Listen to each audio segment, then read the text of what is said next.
All right, how are we doing? Got another conversation today for you guys. So this one is kind of cool because recently I even mentioned this I think on the socials a little while ago, but I have started taking some of the phone calls that you guys have when you're initially scheduling like your very first consult to just inquire about how we work with people.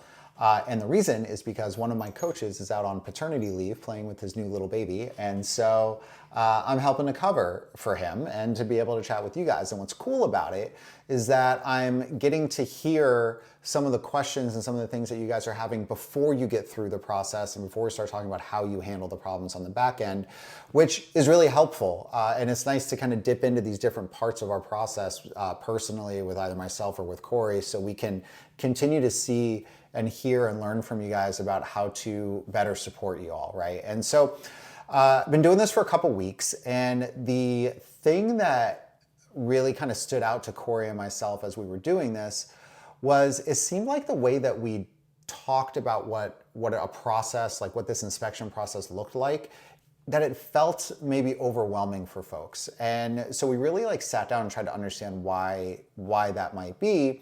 And came to this idea that, it's easy for me to talk about it or Corey to talk about it because we've been talking about it forever. And so it makes sense to us, we understand it. But we know most people are not like these individuals who have spent years and years, researching and understanding how processes work. Even a lot of the folks that are researching their health are really kind of more focused on like the health component, but not necessarily on like, well, what makes a good inspection or what doesn't make a good inspection. And so we really sat down and we're like, hey, let's rethink about how we talk about this so it's easier to understand because there's already enough hard things to understand, right? And so we were talking about, well, why is our process the way that it is? How did we build it? We're talking about, this is going back years and years. Before We Inspect was even a national company. It was really talking through like why we decided to structure the process the way that we do. And we came back to the core reason that we did it, which was we felt that the general approach that most inspectors take in a home is similar to the general approach that mainstream medical doctors take when they're trying to diagnose or treat somebody who's having health symptoms that are ultimately tied to mold, meaning they don't really get to the root cause of the problem. They don't even really consider or understand that environment might be a trigger, and it becomes unhelpful for people, right? And so, we had seen on our end that it's kind of the same. There's a lot of these inspectors that sort of treat it almost in the same way. It's like, oh, well, you do one thing, you take air samples in rooms and it says one thing, and if it says this, then it's fine. And we always knew that wasn't the case. And so when we designed the We Inspect process, we really designed it around the process that a functional medicine doctor or integrated medicine doctor takes with their patient. And we essentially created a mirror of the patient journey for when working with the doctor to how they would work with us too, right? I actually did an episode with Dr. Stephen Cabral last year where we spent a lot of time going through this back and forth and how we mirrored the same process. And that kind of came up in my head while we were talking about this. And so we sort of reframed how we communicate what we do. And so I thought I would share that with you guys and see if anyone who might be confused or like, well, what's really the difference in looking at it one way versus the other way or whatever, if this maybe helps to kind of bring some clarity to that, right? So what I want to do is, we really think about the process like you're working with the doctor, but it's a doctor for your home, right? So, just like a doctor begins, they have an intake process, right? Sometimes it's a form, sometimes it's a phone call, beforehand, whatever it might be. Then they do like a general kind of physical exam.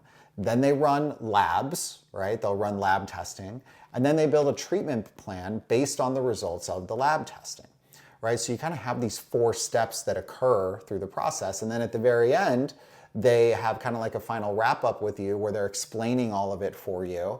They're explaining their treatment plan and they're helping to answer your questions and to make sure you understand, like you take this thing in the morning, but this one you take in the afternoon, and this is why, and oh, you got to do this like every other day, and like all these things, right? Because sometimes the plan can feel complicated. And so then kind of the final step you have with them is you sit down and they explain the plan to you, and you ask questions and you kind of go through a process. Like, so we we literally have the same 5 steps. Like, we built it in lockstep with how this process works with doctors.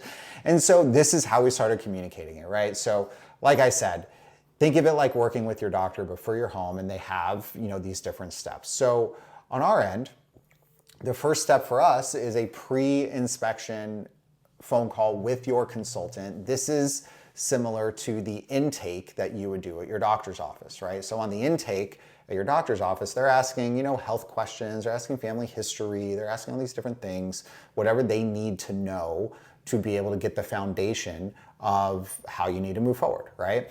And so for us, it's kind of the same thing, right? And so, our consultant, they're going to review, home history, health concerns, any past testing that you've done, and then that becomes your main point of contact through the process, right? So that's kind of step 1, right?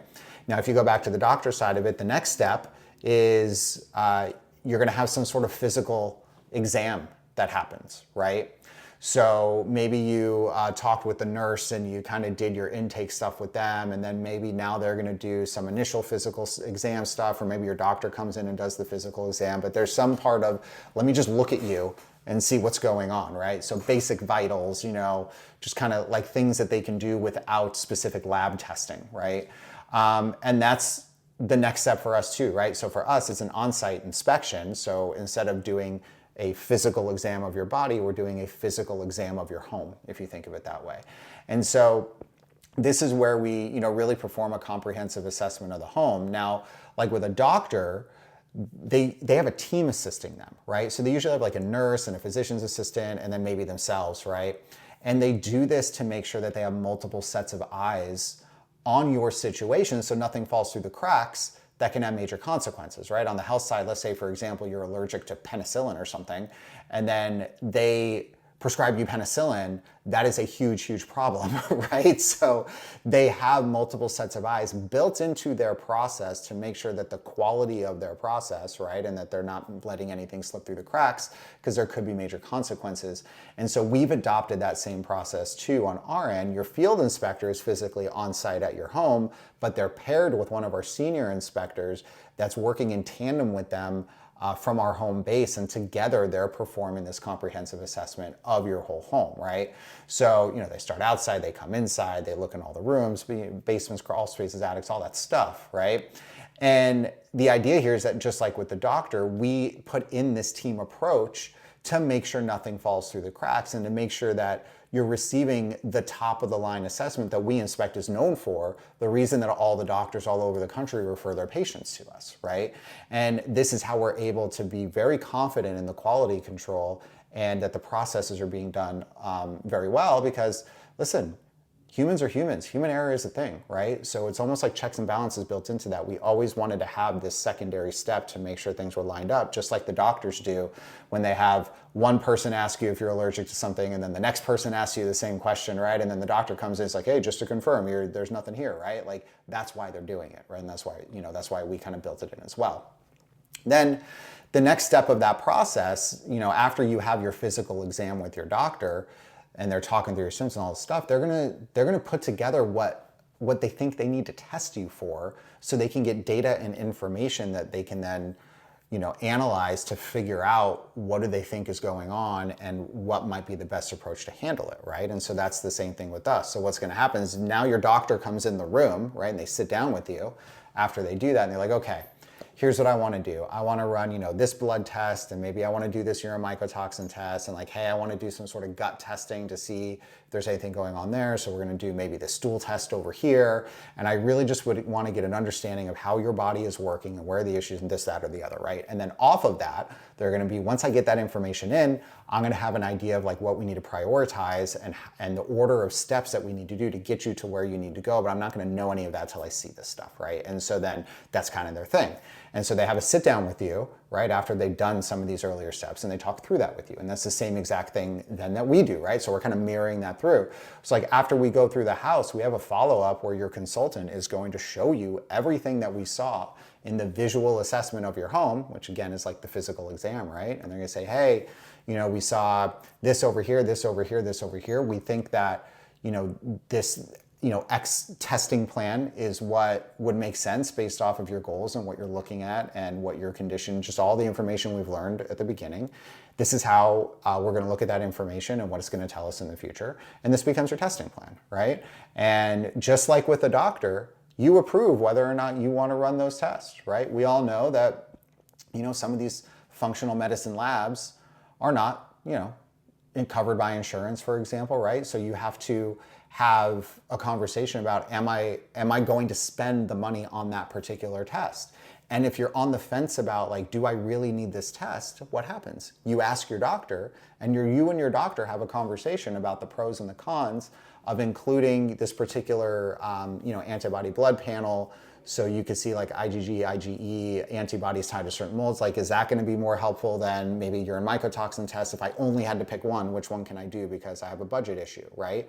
And the doctor's going to talk to you and explain, well, like ideally I would like to see both, but if I can't, I would choose maybe this one, and then this is how my thought process is going to work to then be able to decide. I might not know for sure, but we could do X, Y, and Z, and then it would help kind of narrow down whatever I think might be going on, right? Like this is the consultation that you're having with them, just in developing and moving forward with the testing plan. And this is the same exact thing that we end up doing, right? So we might come in and see, X, Y, Z things, and the same thing happens. Like, hey, do I need to test like this and this? Or what if I just tested this? Like, can we talk through that? And then we have these conversations and we really get to a point where we want our clients to feel that they're not necessarily compromising on information, but that the information that they're getting and what they're testing is done in the most cost-effective way.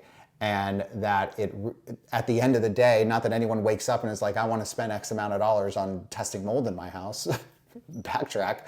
I don't even know if anyone wakes up and says, I want to know what's happening in my house. I want a mold inspection, right? Like people don't wake up and do that, right? And so it's not that people are excited about going down this process, but what I want people to feel good about is they've already chosen to go down this process. I want them to feel that the conversations and the way the decisions are made and what you end up moving forward with in testing and information, that our clients feel that it is the most comprehensive approach while also taking into consideration budget and and balancing those two things together to get the best output that we can, right? That's what I want, and that's what we strive for when we have these conversations. The same way your doctor is going to have the same talk on, do I do a urine mycotoxin test and this blood test, or do I do one, or do I do the other, and what are the pros and cons, right? And so that's basically what that process looks like in comparison to the doctor and the inspection process, right?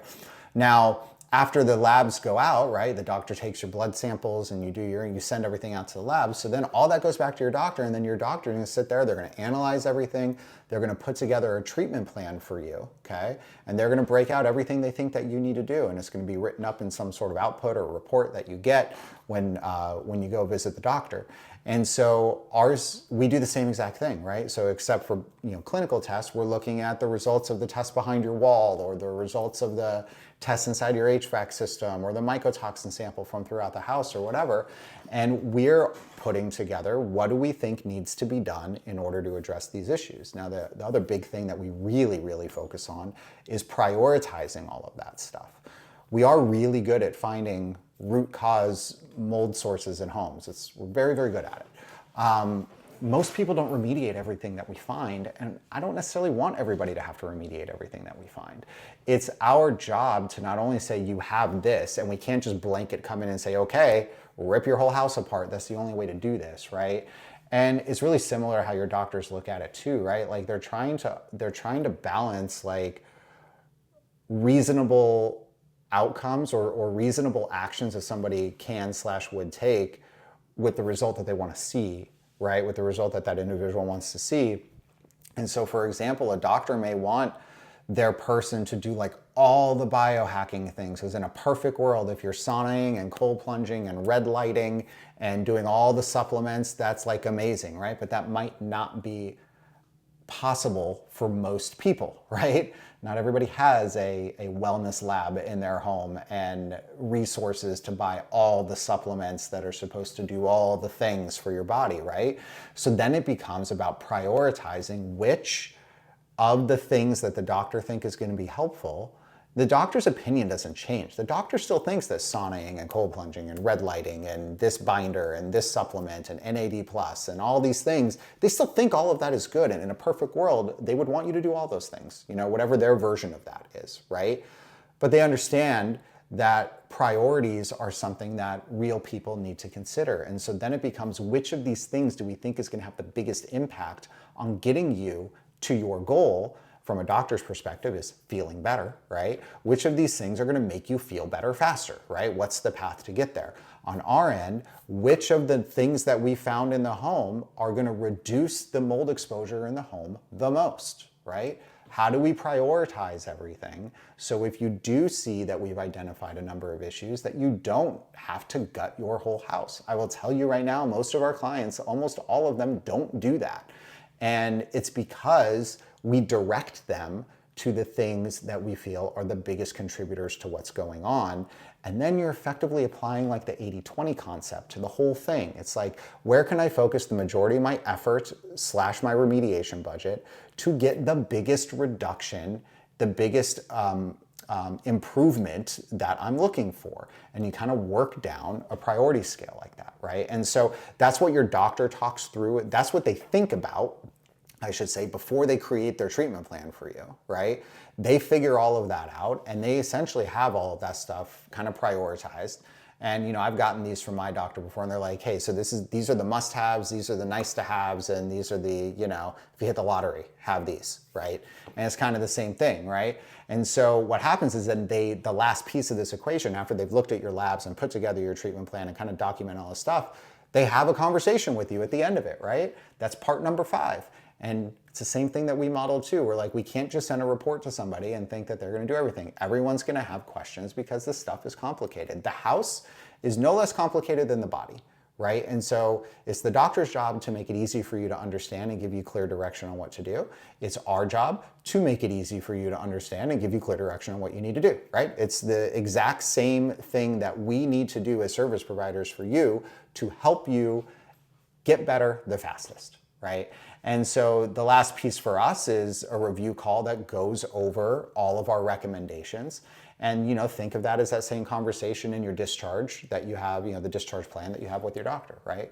And that's the idea, you know? So like, I wanted to break all of that down because I feel like as like I said at the top, like a lot of times, you know, I think we got so into talking about we do this and we look for this and we do that and we do this, that a lot of times people have never even heard of those things. And so then it's like, is that really helping somebody understand how the process of going through this is going to benefit them, right?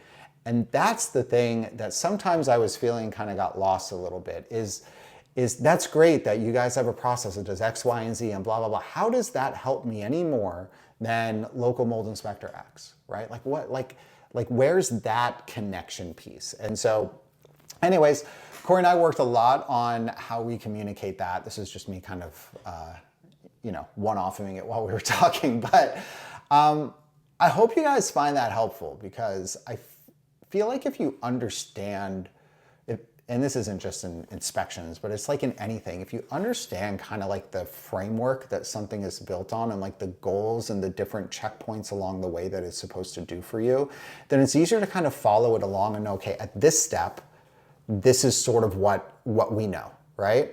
At the end of step 1, I've got a little basic information from you, like the intake form. At the end of step 2, I have a little more information. I've done a general physical exam, right? At the end of step 3, we now are getting test results finalized so I can get a better feel of what's going on. At the end of step 4, I'm the doctor and I now have a full treatment plan put together. And at the end of step 5, I'm gonna sit down and talk with you. We're gonna prioritize it all out. I'm gonna make sure that you understand exactly what you need to do, how you need to do it, and when you need to do it, right?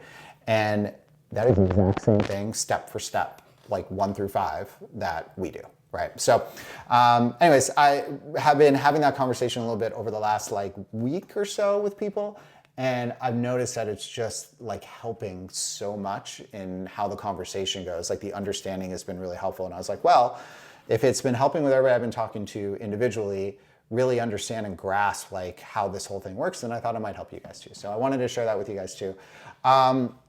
Last piece here before we get out of this is there's a couple questions that came in, so I thought I would talk about a couple of those.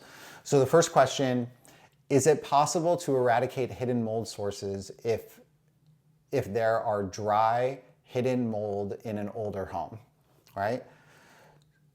The short answer is yes, and the expanded answer is that is the majority of problems that we find in a home, right? So when we're looking through a home, sorry for the creaking, it's my old chair that I need to replace. Sorry. I won't lean back anymore.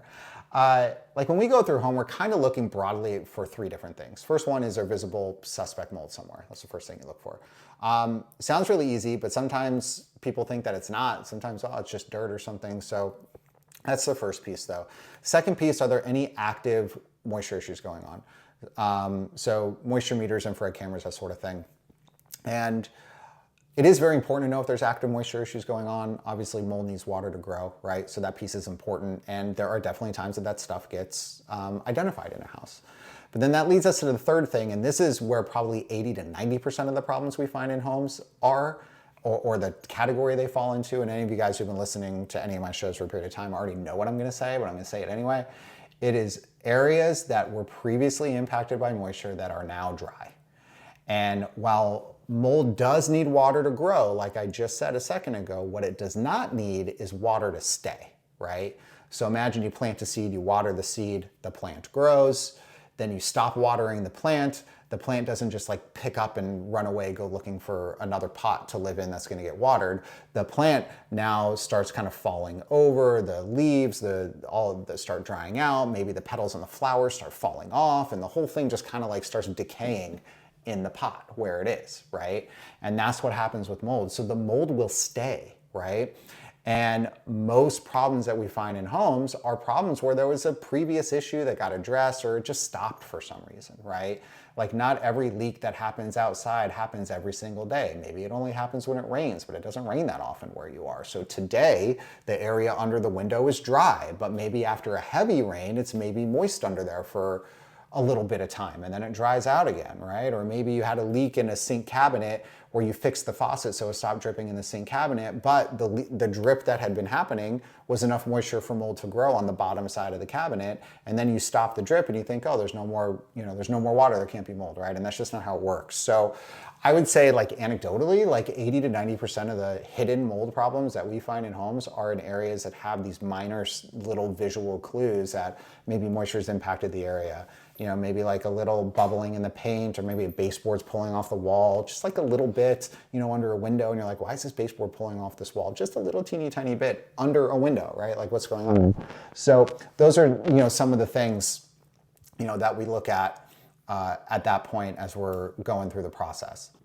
So then to wrap up the answer to that question, is it possible to get rid of dry areas, where there's dry mold in an older home? And the answer is absolutely yes. And it's really rooted in the inspection process and not only relying on is there mold on the surface or is there water moisture there right now? Because if you're doing that, you're missing probably 90% of the issues in the home.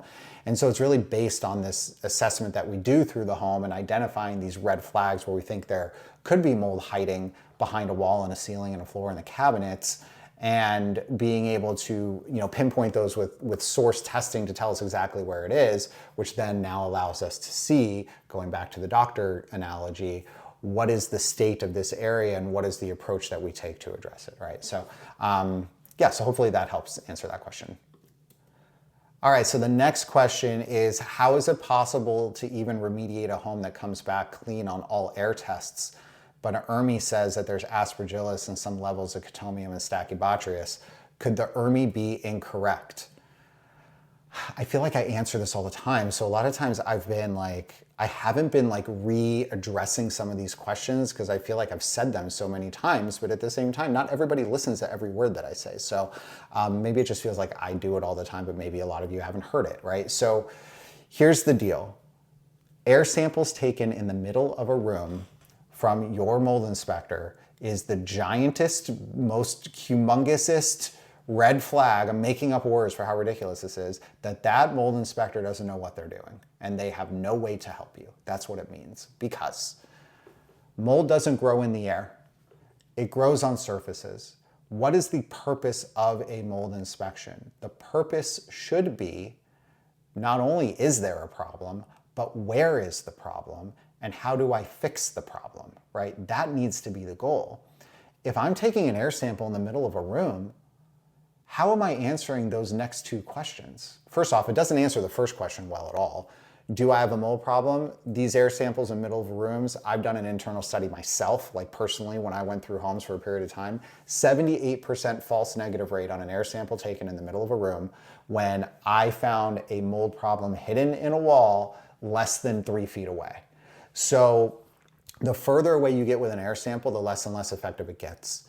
So in those scenarios, I found a problem in a wall, one of these signs of water damage I told you about. We did a cavity test, we pulled air from behind the wall, validated that there was an elevated mold issue behind the wall. There was a problem there. I walked 2-3 feet away. I put an air sample at kind of the air quality breathing level that all these local inspectors do. And that sample comes back and says there's no problem. This is the foundational problem with our entire industry, is that they roll in here with these air tests and they treat you, going back to the doctor analogy, like the mainstream medicine doctor that just doesn't get it. That's how they treat the home, right?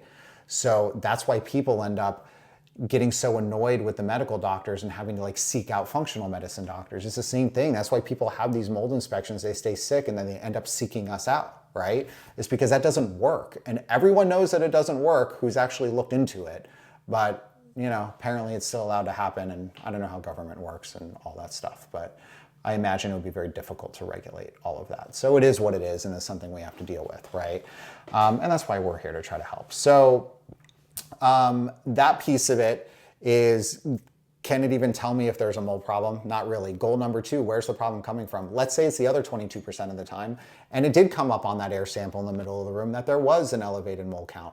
Great, hooray, we have a mold problem. What do we do? I don't know. I took the air sample from the middle of the room. Cool, so what do we remediate? Oh, I don't know because I don't know where it's coming from the air. Like, no, it's not coming from the air. Mold grows on surfaces, doesn't grow in the air. So if you're testing the air to solve this problem, you are literally doing the wrong test to solve this problem, right? And that's the big issue, right? That's where all these companies come and say, oh, just fog your house and it'll magically fix everything. It'll fix the air. The fog magically fixes the air. Or the other extreme, I guess you have to rip every wall open in this room to look for it, right? That'd be equivalent to going to the doctor, being like, hey, I'm not feeling good. Oh yeah, we ran a really cursory level blood test and saw that you have a low white blood cell count. That's scary. We know that can mean cancer. I guess we should just cut you open from neck to stomach and start looking for tumors. Like, that's literally the equivalent of what that is. It's stupid, right? And so when you start thinking about things in like ways that make sense to you, and then you apply like the logic to what somebody is doing, it becomes really clear that what you're doing doesn't make a whole lot of logical sense, right? And so going back to the question, how is it possible to remediate a home that comes back clean when your ERMI says there's problems? Is the ERMI incorrect? The dust don't lie. The dust is the best way to understand if you have a mold issue in your house, because all of it will come and settle in the dust. Gravity pulls the particles down. The dust acts as a net or a spider web that holds on to it, and it gives you an understanding of what's actually there. If your dust test tells you that you have a high load of mold, you have a high load of mold, right? That isn't the problem. The dust test isn't the problem. The problem is the tests you're doing in the house for other things are the wrong tests to do. So how do you do it? How do you remediate a home? It's basically what we just talked about. It needs the inspection. You need to be looking for these visible clues of historical water damage. We need to be pinpointing where the sources are. And once we pinpoint where the sources are, we now know at least what needs to be remediated, right? And then at that point, it's okay, these are all the things that have an issue that need to be remediated. Now let's talk about priorities and how do we do it in a way that balances cost and effect, right? And then that becomes the ultimate plan. So that was a very long, drawn out answer for, is it possible to remediate a home that has clean air tests but a bad dust test? And the answer is yes. It happens almost every time that we go somewhere. So hope this episode was helpful for you guys. Got to run, but appreciate the time, and we'll talk to you soon.